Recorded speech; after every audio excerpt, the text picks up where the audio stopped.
everyone, and welcome to Alzheimer Speaks Radio. I'm your host, Lori La Bey, and I'm so excited that you're joining us today. We are going to have a fascinating conversation as usual as we learn from people all around the world at all ages and stages of life. Stay tuned as we shift our dementia care from crisis to comfort. Here we go. What you think about, you will bring about dementia change. We will. Well, hi, everyone, and welcome back to Alzheimer Speaks Radio. I am your host, Lori La Bey, and I am thrilled that you can join us today. We're going to have a fabulous conversation learning about a brand new memory care here in Centerville, Minnesota, called Atlas Villas Memory Care. And I can't wait to introduce you to the founder and learn all the things that they are doing and how they structurally changed the building to meet the needs of their residents and their family members. It's pretty cool. But before I introduce you to our guest, first I want to welcome everyone. For those of you that are new, Alzheimer Speaks is about sound information, not just sound bites. We like to have real conversations with real people. You see, my mom lived with it for 30 years, so I get it. And my goal is to connect people to services, products, and tools, and to give hope and inspire people to live well with this disease, because it is possible. And I know we don't hear that very often, but that is one of my personal missions. I also want to encourage you to visit our website, alzheimerspeaks.com, because we have over a decade of free content in all different types of formats. So you are definitely going to want to check that out. Also, on June 10th, I'm going to be out in Andover, Minnesota. If any of you are in that area, we're going to be doing a screening of A Timeless Love, thanks to the sponsorship of Arbor Oak and Cedar Creek Senior Living and the YMCA of Andover. And it's actually going to be screened at the Y. And you can RSVP to them at 763-230-9622. What else do I want to tell you? Oh, check out our Betty the Bald Chicken book. If you've been struggling with how do you tell people about dementia, how do you walk through how it makes people feel. The book is not dementia specific. I mean, it can be used for bullying and all kinds of other things when we just don't feel like we fit in, if it's a divorce or a death. But it gets people thinking about how they care, not so much a specific situation, but evaluating themselves and others around them and how they care for themselves as well. And again, it's written as a children's book, so it's great for kids, grandkids, schools, libraries, the whole 9 yards there. We've had wonderful, wonderful endorsements on the book. And check it out. You can just go to, again, alzheimerspeaks.com, just go to our book tab. And then, of course, I need to mention Dementia Map, which is our global resource directory that has over 150 categories you can search, as well as calendar events and so much more.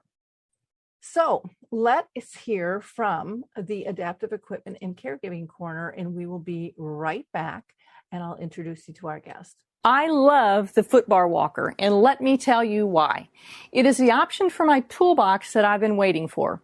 Let's be honest, there are some clients who, despite our best rehab efforts, just aren't able to return to performing a sit-to-stand transfer on their own.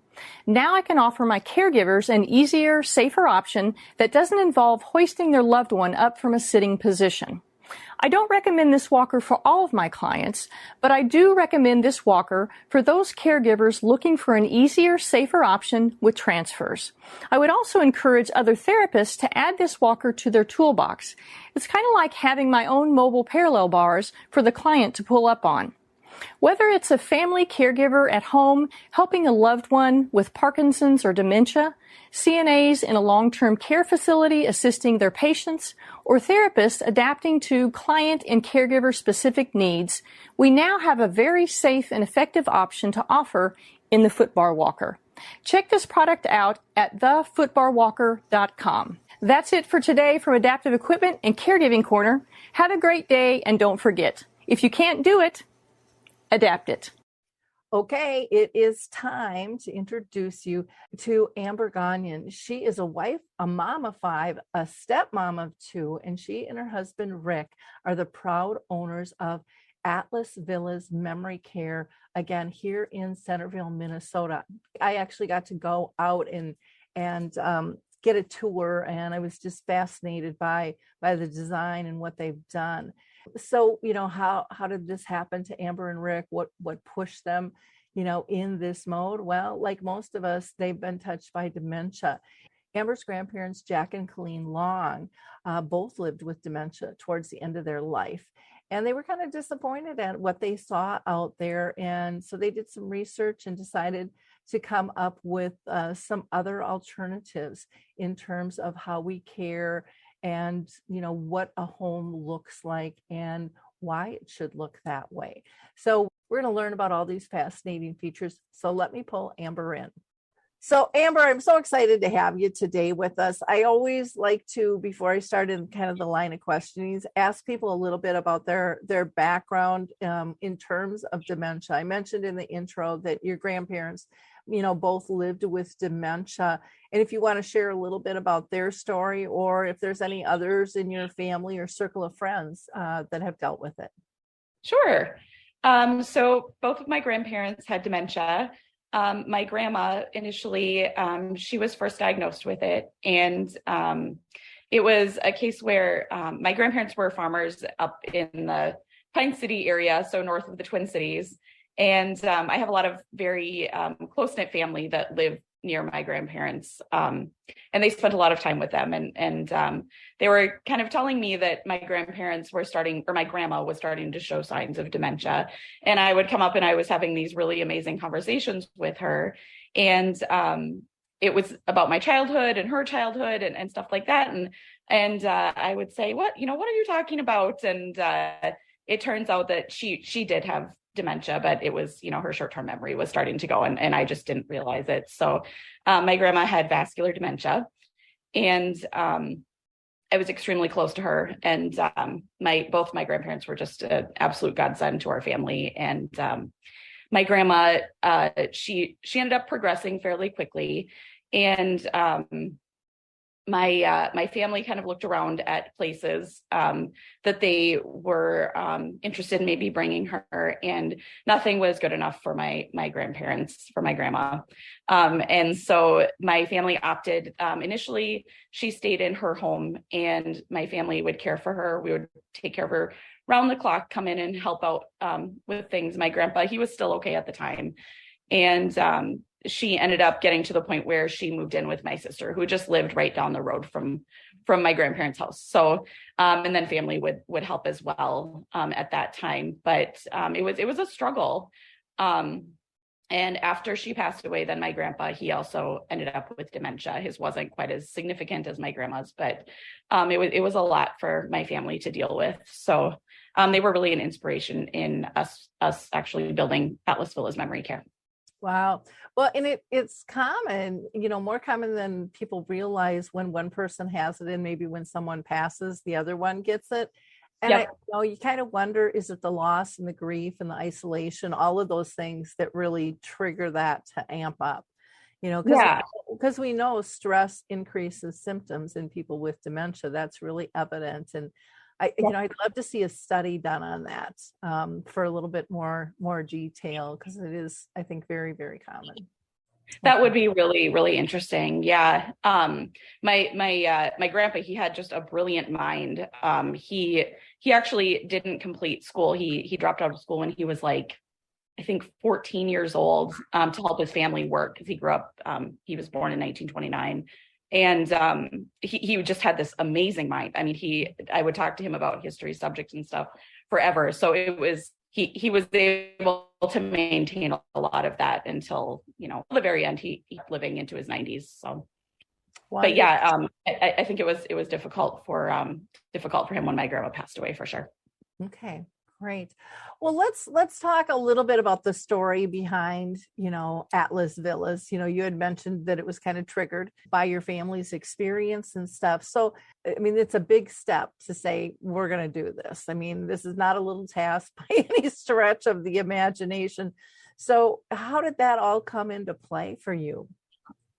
Well, there's a couple of reasons. We decided back in around 2016, 2017, my husband and I decided that we really wanted to provide a really wonderful place for families and their loved ones suffering from memory issues. And so we were looking at purchasing an existing property, and it ended up not working out for us. And we really looked at what we wanted to do, and we really wanted to build a facility that really was geared towards people with memory issues. And we felt like the best course of action would be to build it from the ground up. So we started designing it, and we went through the process of we drew it out and brought it to an architect and had them draw up all the architectural plans. And we had to go through the city and deal with all the permits and everything. But we were finally able to bring it to life, and we were able to open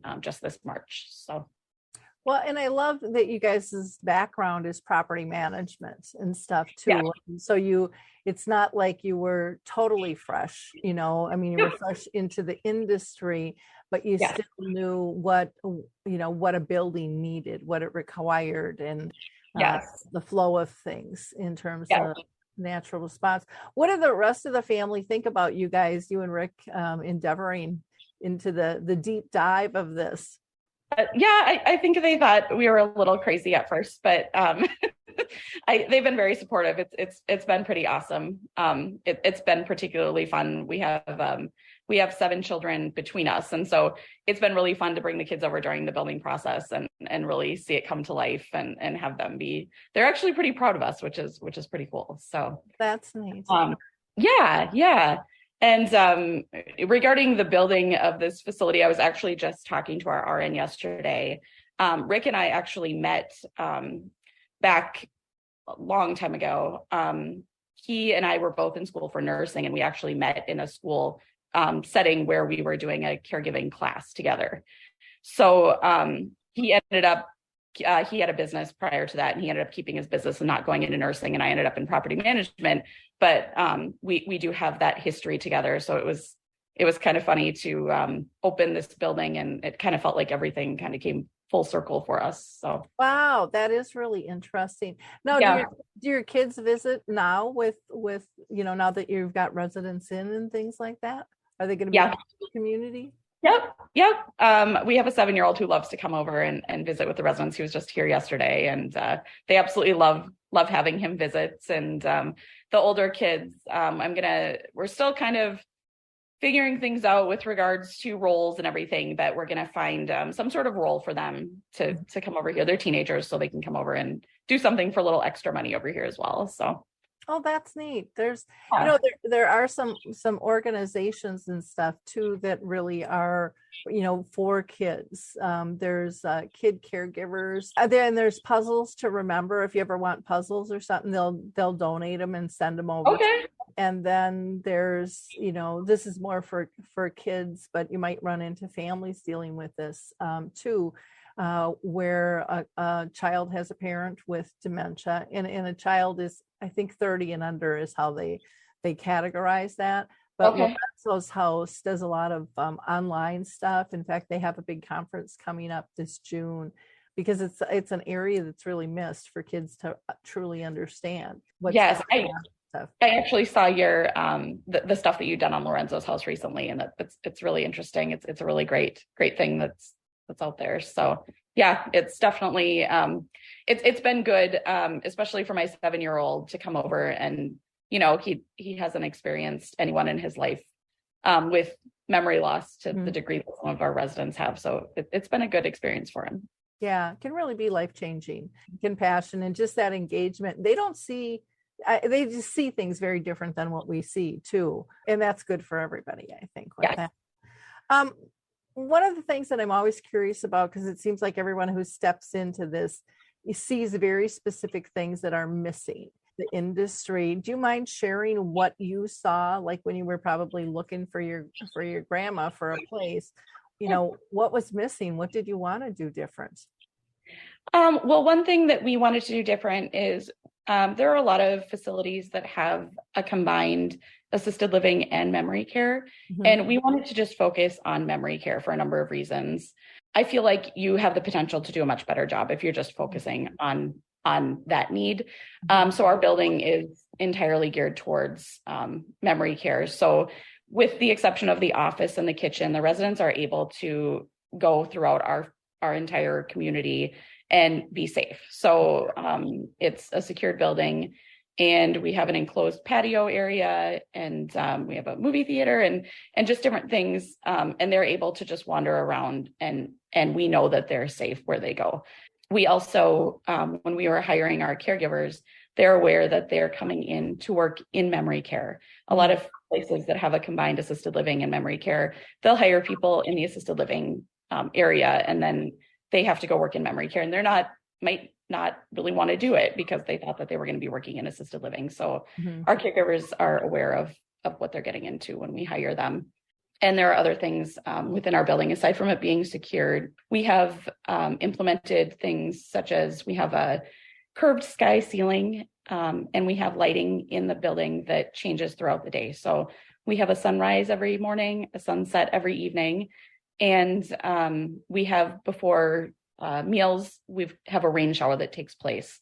So it's not actually rain, but the sky dims and you hear a rain sound. And we have a really amazing lighting program in place that makes adjustments to all of the street lights, the porch lights, the sky, all of it works together.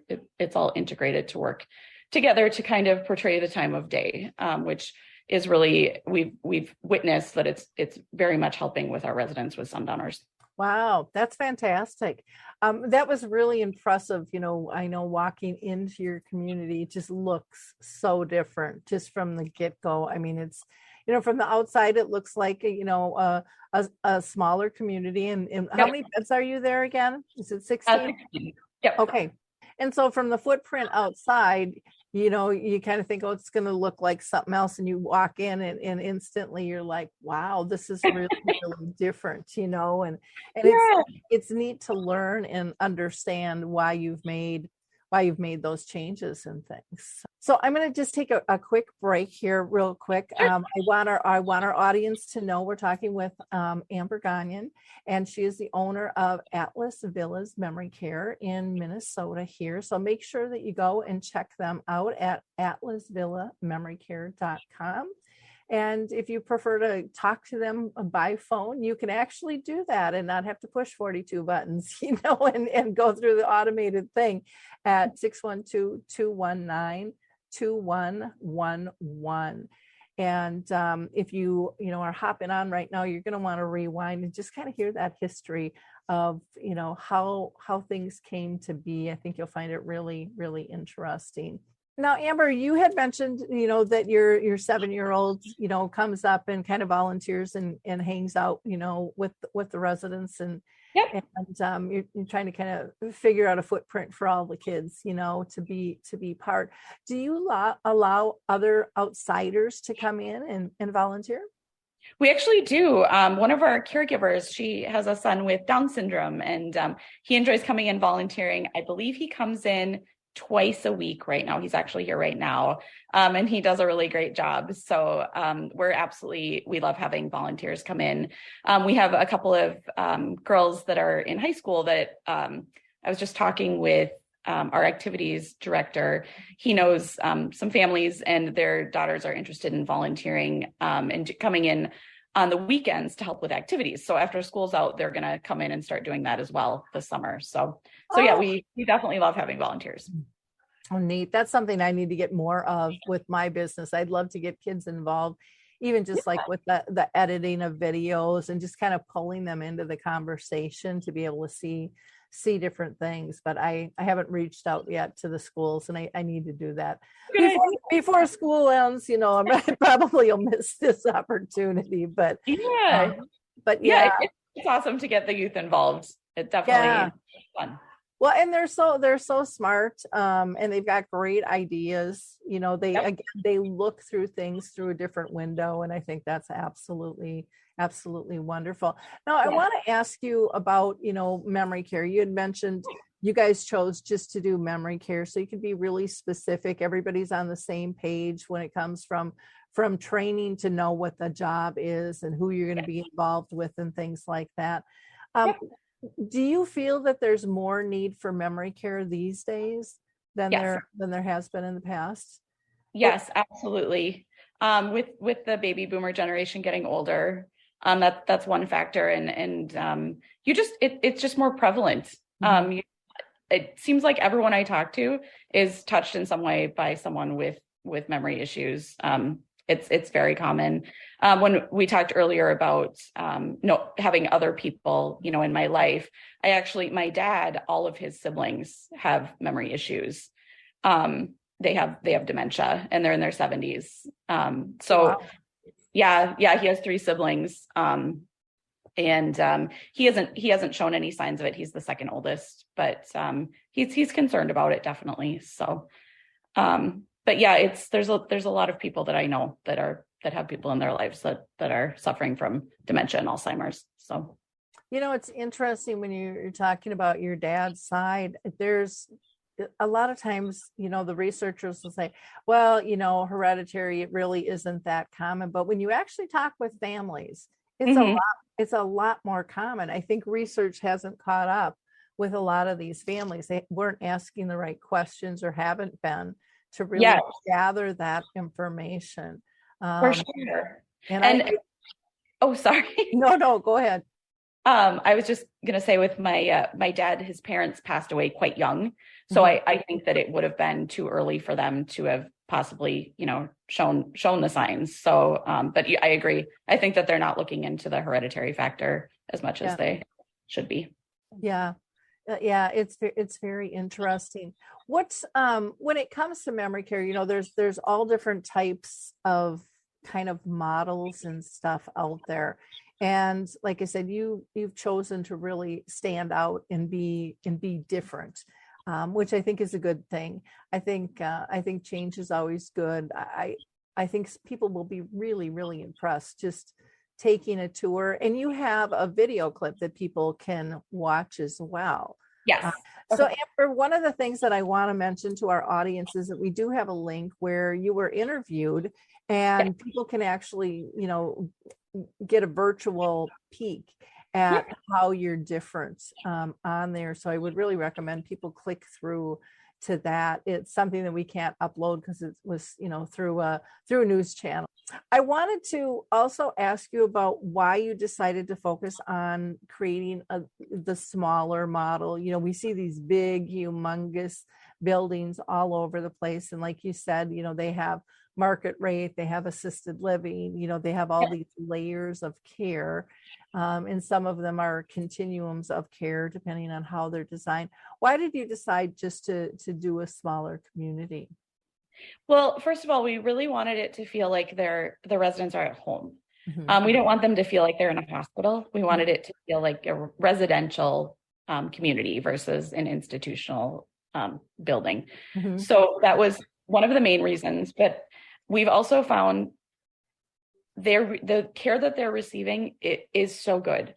We're also staffing very well. We currently we have 7 residents in the building, and we have 2 staff members on our AM and PM shift, and then 1 overnight. When we're full, we're planning on having 3 caregivers on AMs and PMs and 2 overnight. So we're staffing appropriately, so everyone's receiving the care that they need. But because our building is also so small, we're able to keep an eye on everybody all the time. So the caregivers are always in the morning, they get everyone up, and they really encourage them to come out and socialize.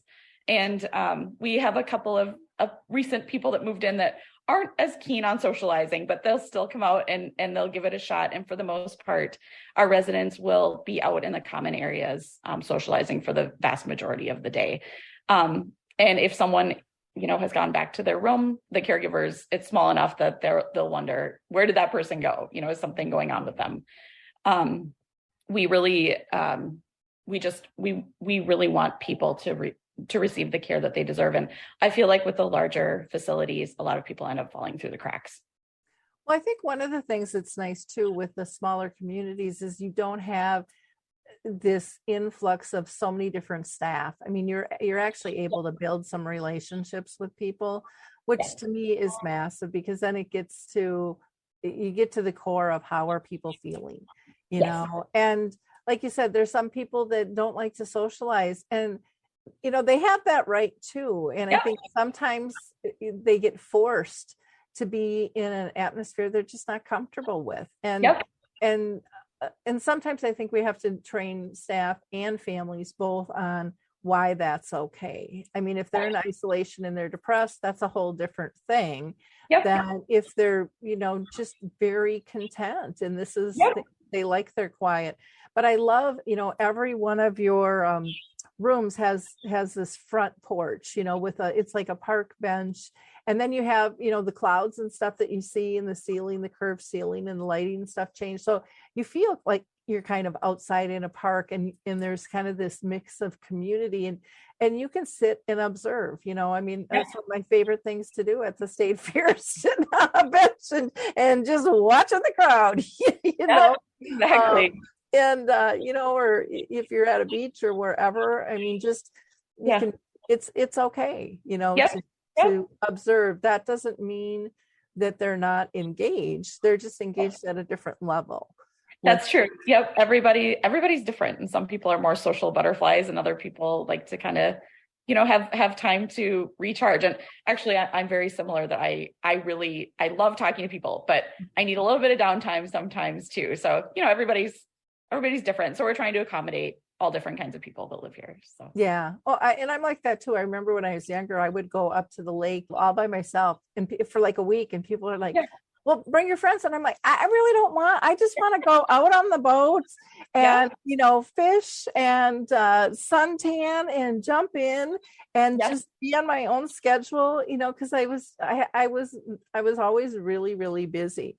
And, but I love just kind of having that me time.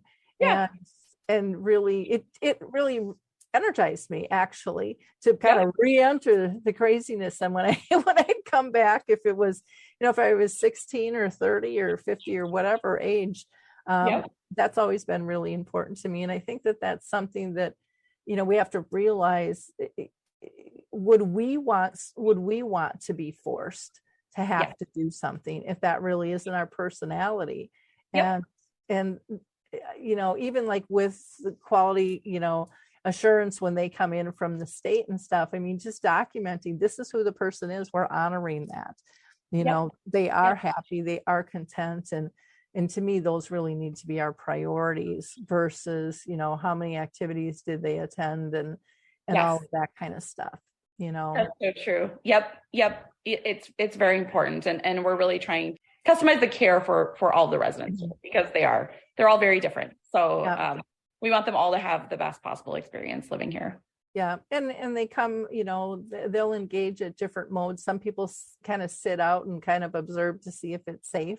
Change is hard. And that's a big change, moving out of your home into, where you've had all this private time, but then you also see people just blossom too, who have been kind of isolated at their home.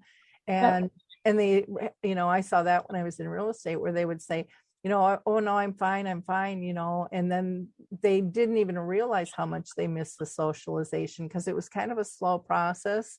Maybe if they stopped driving or friends passed or moved or, all those little bits and pieces. And then all of a sudden, boy, they're in the thick of it and having the time of their lives.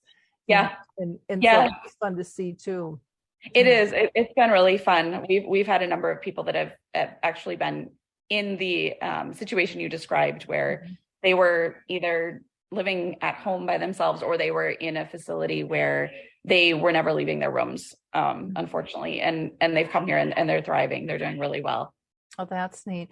Now, I would imagine too, and I mean, I've seen this work in other size communities too, but I think it's just a little bit more difficult when you've got such a big mix. But I I would think in a community like yours, there's going to be more family connection too when they visit. And There is. for me, that was always a big plus too, because that I had peers as well, because a lot of people, weren't dealing with this and didn't understand it. And so you could kind of have some conversations that you couldn't, you could try to have them with friends and sometimes even your own family, but the ones that didn't visit really didn't get it, really aren't involved. Are you seeing some of that happening too? So we are seeing a lot of family involvement here. We don't have visiting hours. Family is encouraged to come and visit when they'd like to see their family members. So we encourage them to come for meals. We encourage them. A lot of our families will come in and take their family out, for the day or bring them to, it was really cute yesterday. We had one of our residents, a really good friend of his, came and picked him up and brought him to lunch. So we really encourage friends and family to come and visit because it only helps the residents. We want them to be here engaged with their family members. So, for families, do they have like a key fob, or do they have to press a code, or is it staff only lets them in? How does it work for your community? So our community, there's several things. So our community, they're not given a fob, just because we've heard of a lot of situations where people will inadvertently let someone out that is a resident. They'll say, "Oh, I'm leaving too," and they don't realize that person's supposed to be staying. And we do have a couple of people that like to wander a little bit. So we want to be on the safe side. So we have a ring doorbell. And so they push the ring doorbell and it goes to the tablets that our caregivers chart on. And then it also goes to the computers in the office. So you can actually see the person that's at the door and communicate with them. And then you're able to let them in with a fob. Our facility is a little bit different where we have utilized a lot of technology here. And we another additional thing, we have cameras throughout our building on top of the ring doorbell system. So I'm not really sure how to go into that, but sorry, Okay. That makes a lot of sense. So are there cameras like in their rooms and in the bathrooms too, or? There are no cameras in bathrooms. So we do not have cameras we have a spa that has a walk-in tub and a chair. A hairstylist comes in and cuts hair. We don't have a camera in there because of the privacy with the bathtub. And then all of the bathrooms, there's no cameras, but we do have them in all of the bedrooms. And we have them throughout the facility and outside of the facility as well, in case an elopement were to take place. So we have 33 in total, and we can add additional if we need to. Okay, well that's nice, and I like that you're not giving out the fobs to the families because again, one, they can let people out, but they've been misused in some situations too, where people have gone in and stolen things, and I mean, people get creative, when they're on the wrong side of the track sometimes, and in terms of how they're going to take advantage of stuff. So that's another, I think, big plus there. What about, you talked about ratio. What about staff training and things? Are you doing anything different there?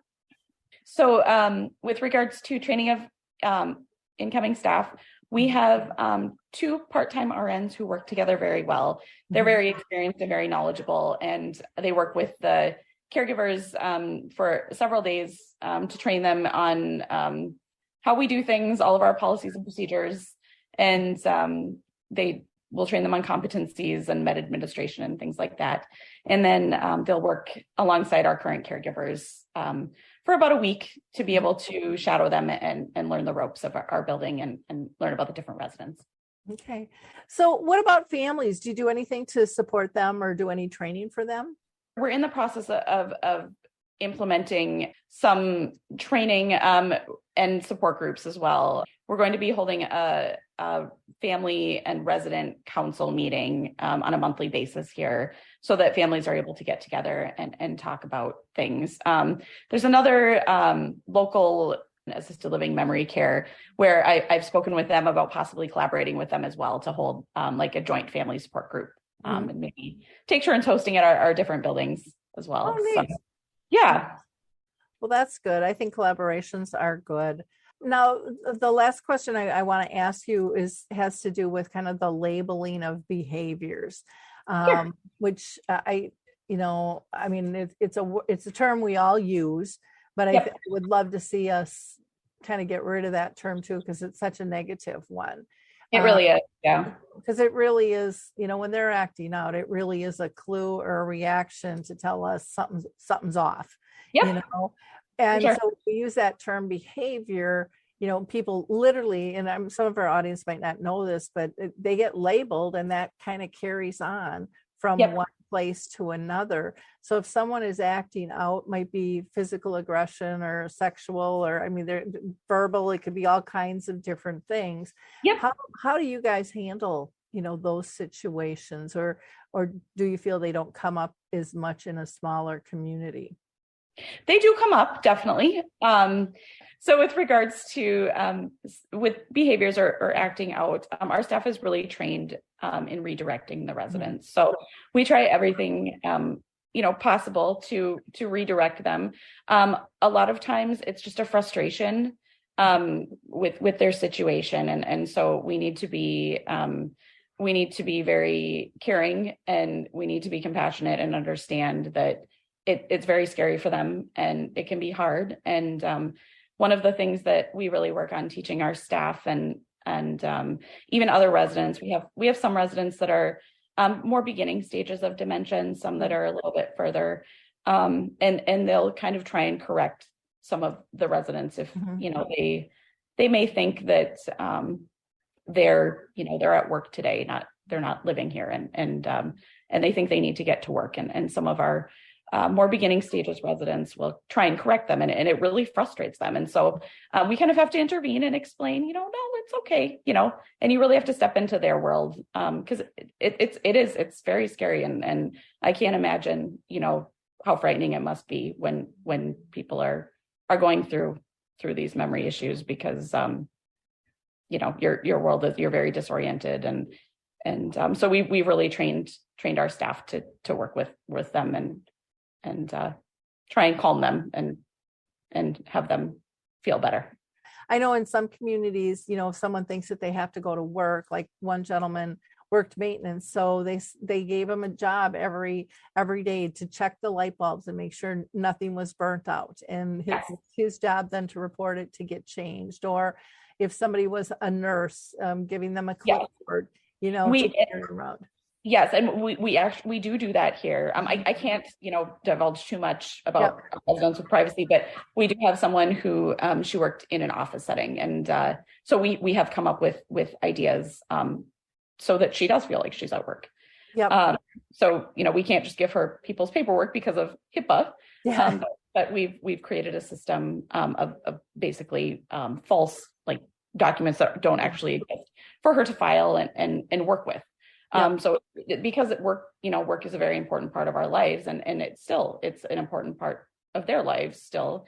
And so, we have another resident who, she did a lot of, like domestic type things when she was younger. And so, she likes to help us. So she'll help with, like folding laundry and folding towels and things like that. So we really try and find things, that they can really, feel good about doing, and, kind of gives them a purpose as well. Yeah.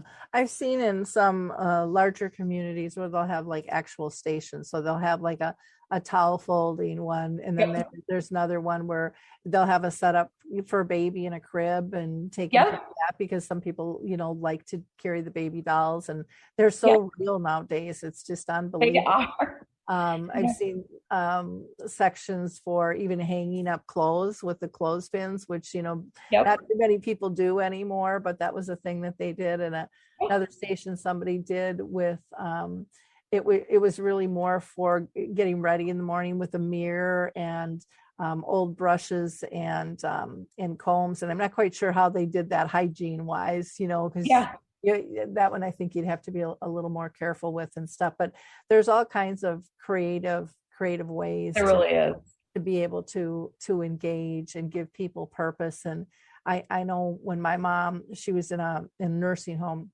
a pretty large community, and she had her group of friends, and every time I would come in there, my mom would say, oh, and she would look at me and go, and there's my mother, and she takes such good care of me. And her friends would let it fly, but there was one gal that wasn't part of their clique. And so you can get cliques, if you merge or don't.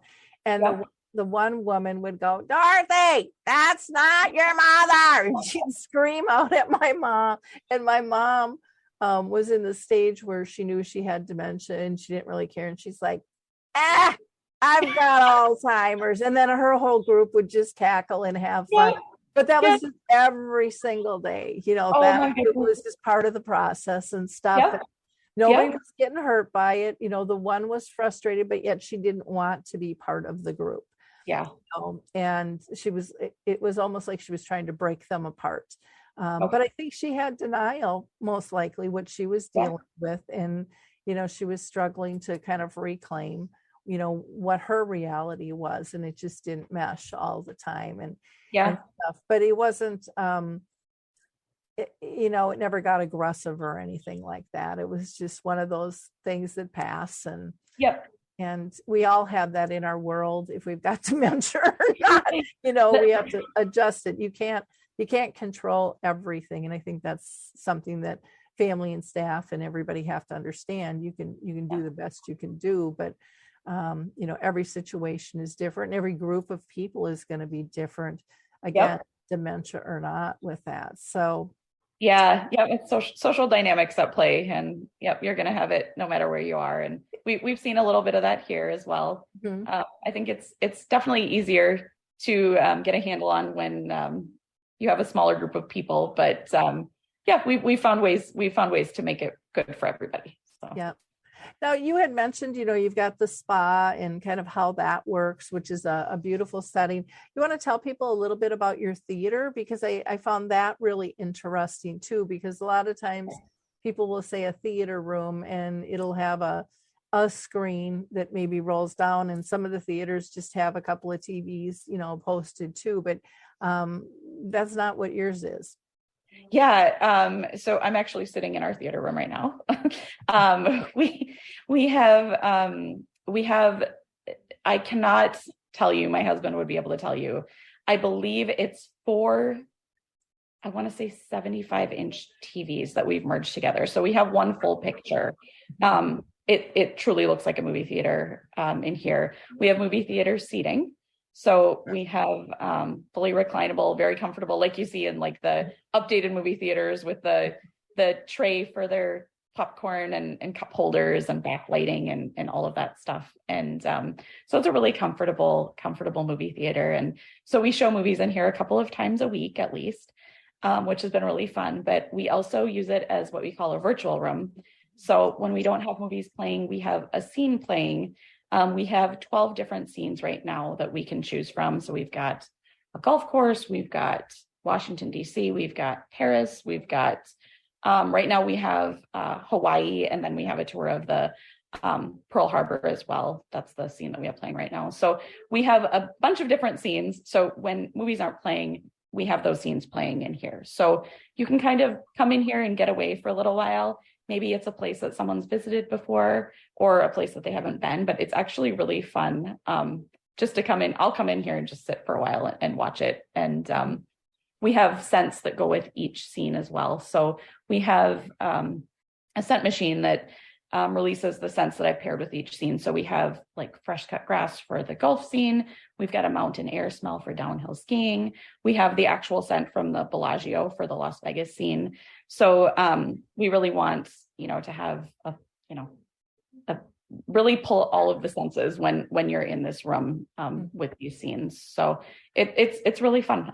When we had, I've never been to Paris. I don't like flying on planes. So I'm too afraid to fly to Europe because it'll take too long to be on a plane. So I haven't been there before, but we had Paris on the other day, and they had the Eiffel Tower, and that was really cool. So it feels like you're walking up to the Eiffel Tower, and then you get on an elevator and ride all the way to the top, and then you're looking down over Paris, and it's really cool. When we first opened, we had 2 ladies who used to visit Washington, D.C. a lot. So we put that on, and it was the cutest thing. I actually took a video of them because I was standing in the doorway watching them, and one of them was like, it was, the video was, they were like, going down this street and you could see all of the cherry blossoms like on the side.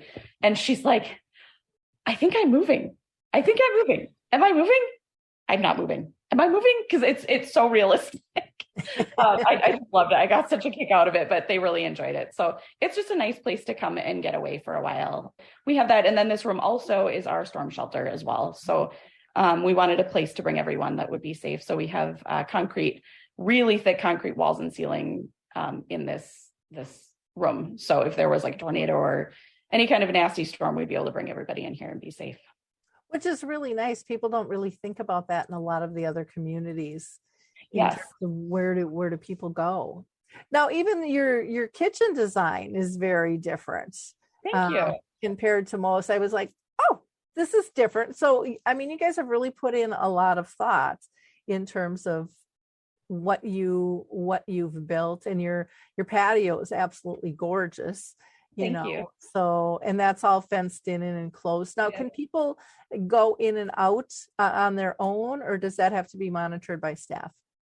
Yep. So the doors, if it's a nice day out, we'll leave the doors unlocked so they can come in and out as they please. The patio, I love the patio so much. We picked this piece of land to build our first building here because we live 5 minutes away. And also it's in a residential area in the back. So when you're looking out the back, you see this really nice looking pond we get some wildlife and stuff back there and people's homes. And it's just a beautiful setting and the residents absolutely love it. So on the nicer days, we do keep the doors unlocked. If it's like raining or during the winter, if it's cold, we'll lock them so that they can't just go in and out. But on the nice days, we keep them unlocked. Okay. Well, in the way you are situated, it's kind of like a long hall with the room. So, I mean, it's really easy to see who's out and active and who's in their rooms. And, it's just a nice, easy way to monitor. You also have, when you walk in, you've got a couple of, you've got a seating area, and then you've got a couple of big screen TVs and stuff. Posted there. Can you tell how that space is utilized? Because I think that's different too, how you structured things. Yeah. So when you first walk in, we have it's our dining area, but a lot of our activities are done in that area as well. So it's very open. We really wanted the building to be very open and inviting. A lot of memory care units you kind of feel like you're being locked away. And so we wanted an open environment. So it's a very open area. We have a full-time activities director here. He's awesome. His name's Tim. And so he does activities with the residents throughout the day. And then we have, we have two TVs. We have one that it's really funny. A lot of our residents are huge sports fans. And so we have a lot of Twins games going lately on that TV. They also like to watch some soap operas and different things like that as well. Tim can't get started with activities in the morning until The Price is Right is over. That's a big hit. So everybody watch The Price is Right. And then below that, we have a virtual fish tank. So it's basically it's a TV, but it's a fish tank. So fish are supposed to promote overall wellness and encourage eating in people with memory issues. So we put that in the dining room, and we didn't want to deal with the bacteria and upkeep of an actual fish tank. So we have this virtual fish tank in that area. And then when you walk around to the other side, it's our living area.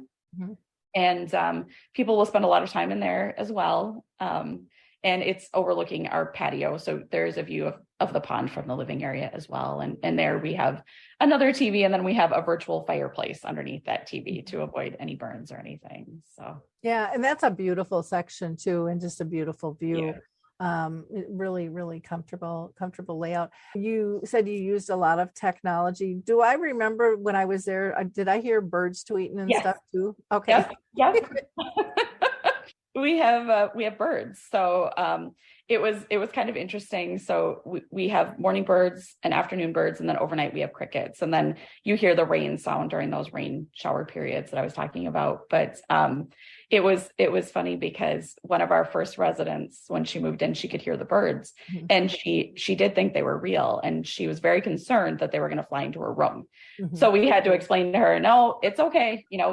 They're put away. It's okay. But it does sound like you're outside when you're inside. And we really, like I said, we wanted to have that open environment for the residents here. So a lot of people will describe our building as feeling a little bit like Las Vegas when they walk in, which is it's kind of interesting. Yeah, well, but it's very calming. It's just a really, I don't know. I found it really peaceful. Thank you. And you don't always say that when you're walking into a community. It's just it was very peaceful setting, and everything. I don't know, the smaller communities, I just think it's so easy for people to connect. And I know a lot of the bigger communities, I mean, they close off their memory care, but it's a different sense that you are, because you're walking in off the street versus going through different levels of care to get into the memory care. Just it feels different. Yep. And that's something that we've heard from a lot of families that have toured. They've come from a place where they did have to walk through an assisted living to get to the locked memory care unit. And they said it was really refreshing to be able to just come in off the street and walk into the memory care.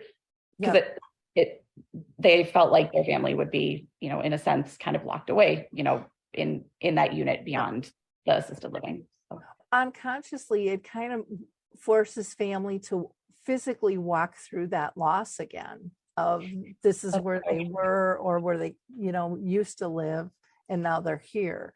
And you don't have that. You just walk in and it's bright and it's cheery and engaging and things.